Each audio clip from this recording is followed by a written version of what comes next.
are you, San Antonio? Fuck yeah. How about a hand for the comics you've seen so far, man? Yeah. Hilarious. I think tonight we need to honor all the veterans that came before us and get fucked up tonight. I think it's what they would want. That's what I think. Yeah, I love drinking, man. I really do. It makes me a pleasant person. Yeah.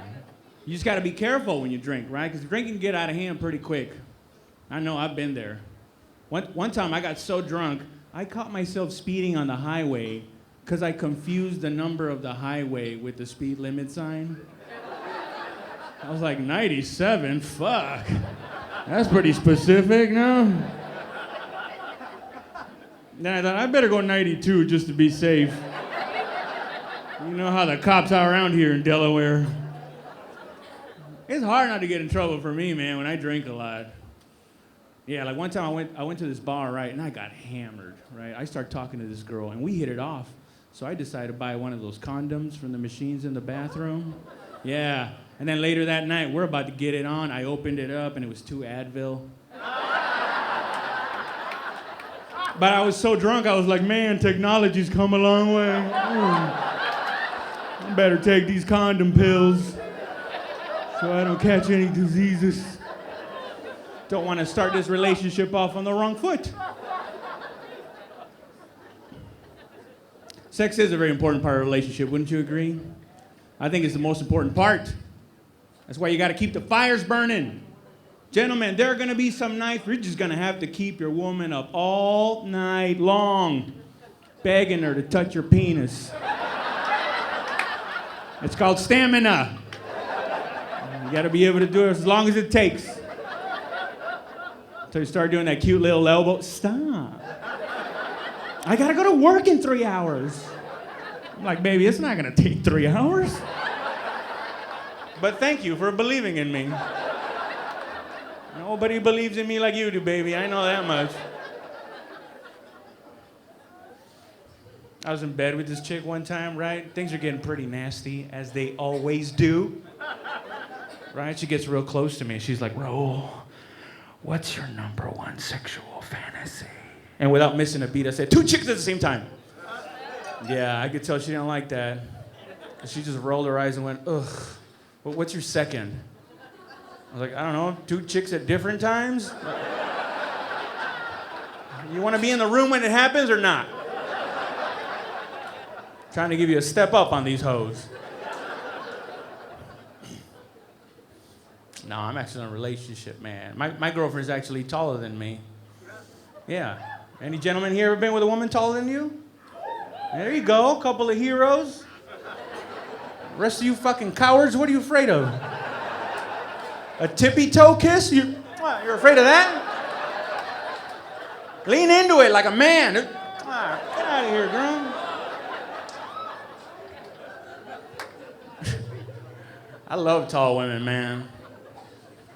Tall women are gorgeous, you know.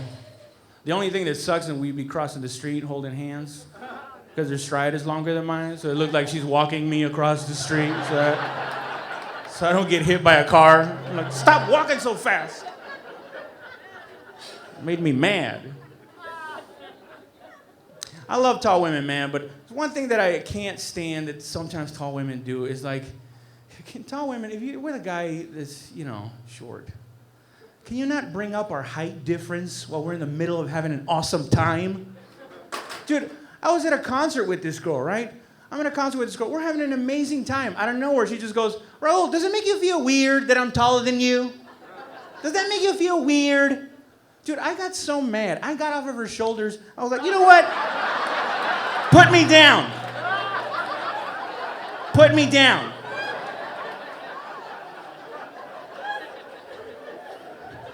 I gave her back her jacket. I was like, here, I'm not even cold anymore.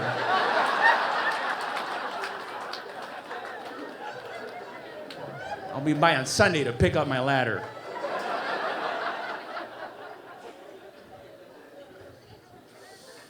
It's getting old too, man. It's 39. I'm 39, and I feel all 39 of those motherfuckers, dude. Yeah. I had my first sex injury this year. Yeah, I think I know what went wrong. I think I got cocky. Yeah, I think my dick was writing checks that my knees couldn't cash. All their weight right on my meniscus. Bam. End of an era.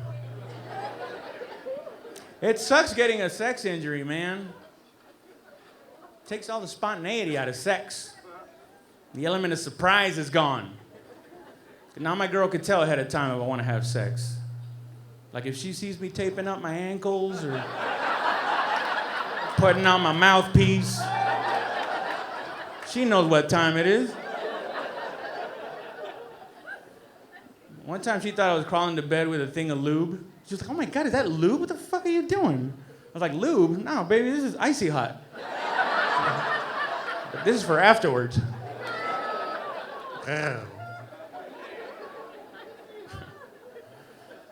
You know what sucks? It's like, it's not just my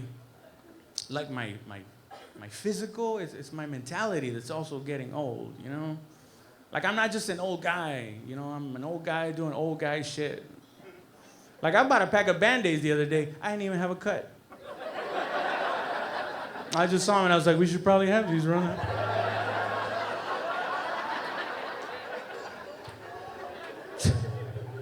Something about getting older, man. It just makes you want to buy first aid shit and start fires. I start fires now for no reason. I'm just like,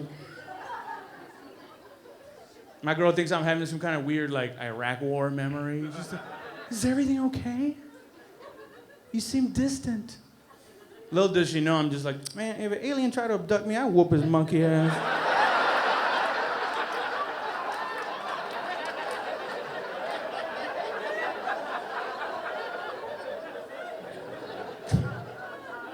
Nothing going on in here. You gotta start taking care of your body as you get older. That's what I found out. Yeah, I didn't work out for like 15 years. Didn't lift a finger, nothing. One day I went to go get a checkup, right? And the doctor said to me, she goes, Raul, I want you to start doing some strength exercises. I want you to start working out, lifting weights, because I don't like how small you are for a man your age. Which is not bad advice, you know. I just thought it was weird because she's an optometrist. Like I was getting my eyes checked. I had my head on that stupid machine that blows air into your eyeball. I was like, you think so? I just thought I had a small frame.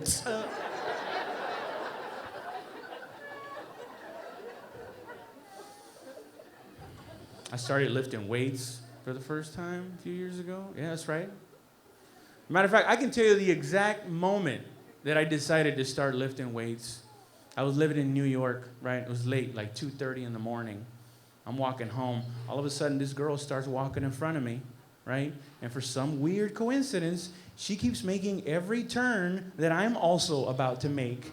And at some point, I could see her tensing up because she could hear my footsteps behind her, right? And then eventually, we go through this like fairly well-lit area. And that's when she looks back to see who's behind her. And I swear to God, as soon as she saw me, I saw her shoulders relax. And I was like, fuck, I gotta start lifting weights. I don't like how comfortable this chick is. With my shadowy figure at 2:30 in the morning.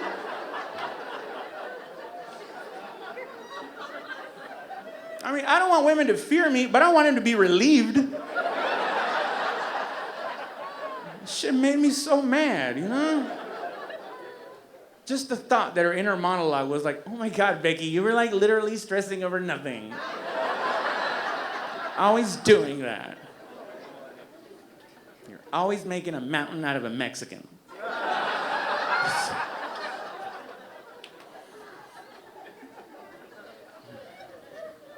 You know what?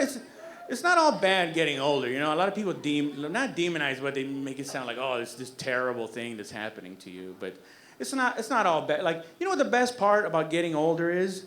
Gaining wisdom. And you know what the best part about wisdom is? You don't even have to be smart to gain wisdom. You just got to live long enough to recognize patterns. Even the dumbest dude on the planet can eventually be like, you know what? I need to stop banging chicks with throat tattoos. It's a pattern in my life, and I'm all the wiser for recognizing it. And I'm sure somewhere out there's a chick with a throat tattoo going like, and I need to stop fucking dudes that live with their mom. That's not working out for me either. I gotta stop waking up in twin-sized beds, smushed against the wall.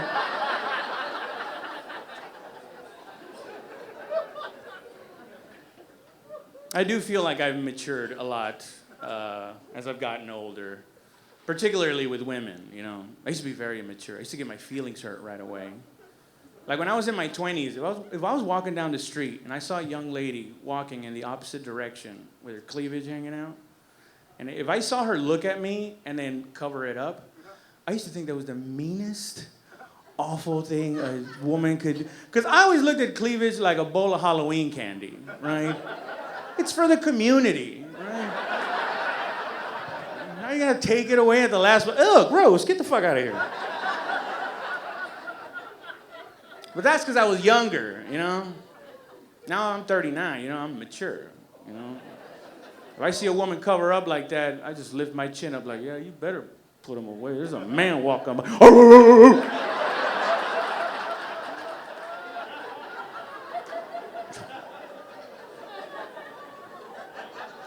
I guess what I'm trying to say is I want to have kids one day.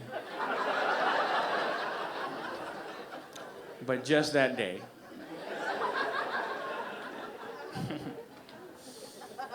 I don't have kids. I have a stepdog that I love like she was my own.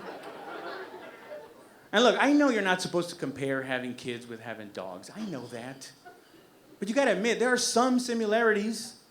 Because I looked after my niece and I've looked after my dog. And in both cases, both of them I had to feed, right? Both of them I had to let outside so they can go pee. And in both cases, if I want to go to the bar, I had to make sure to crack the windows in the car so they don't get hot. Admittedly, that is about as far as you can compare having kids with having dogs, right? Like, for starters, couples don't stumble drunk into their bedrooms, have hard, passionate sex, and then realize their 12-year-old was standing in the corner the whole time. You guys closed the door and I couldn't get out, so I just watched the whole thing.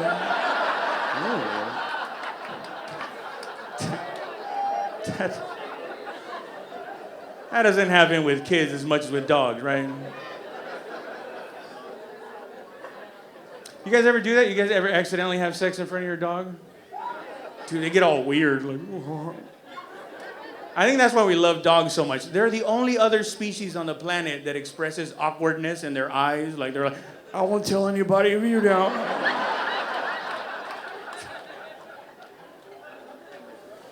You ever fuck in front of a cat? They don't give a shit. The cat will just look at you like, man, he ain't even doing it right.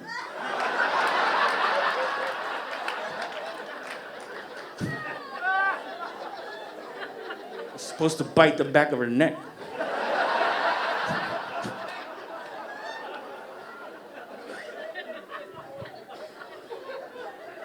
It's gotta be hard finding a good man, right, ladies?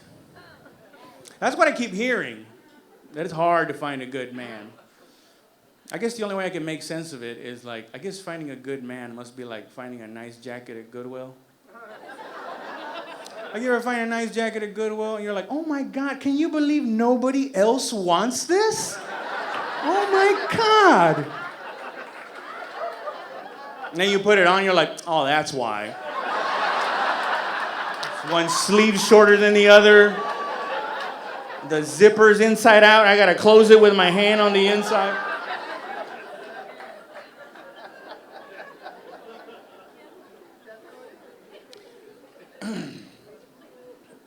I was in the Army from 2002 to 2006.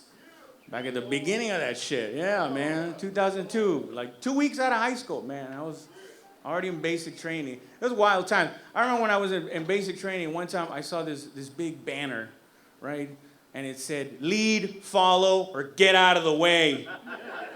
All right? Which was a relief because I didn't know there was a third option. I was like, oh shit, we can get out of the way? That's the most reasonable thing I've heard from the Army since I've been here. Hey, Raul, what'd you do when you were in the Army? I mostly got out of the way.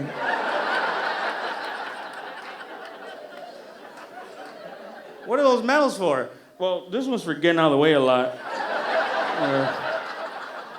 This is for helping my friend get out of the way. This is a unit citation. That's when a whole company got out of the way. We were just on it that fucking time.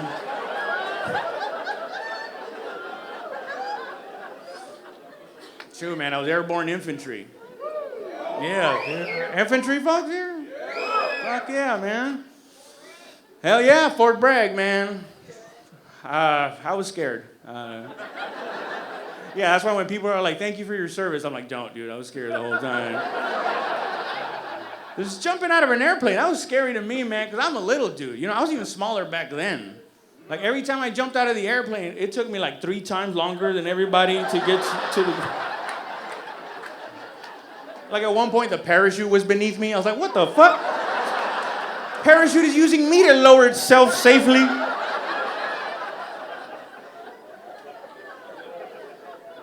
It's crazy, man. We used to do that thing. You guys know what I'm talking about, the buddy carry. Remember the buddy carry, right? You carry your buddy for a couple of miles, switching on and off. Yeah, we used to do that shit all the time, right? But what I used to do is I used to always pair up with my friend McGinley because we were kind of the same size, right? And one day the platoon sergeant caught a hold of this, and he got fucking angry. He goes, hey, you two motherfuckers, come here! What the fuck are you doing? And I was like, oh, we're doing the buddy carry, sergeant. Yeah, that's what you think? How come it's always you two motherfuckers getting together when we do the buddy carry? And I was like, because we're the same size, sergeant. He goes, yeah, is that what you think? You think we're out there in the shit, somebody gets hit, it's always gonna be somebody the same size as you?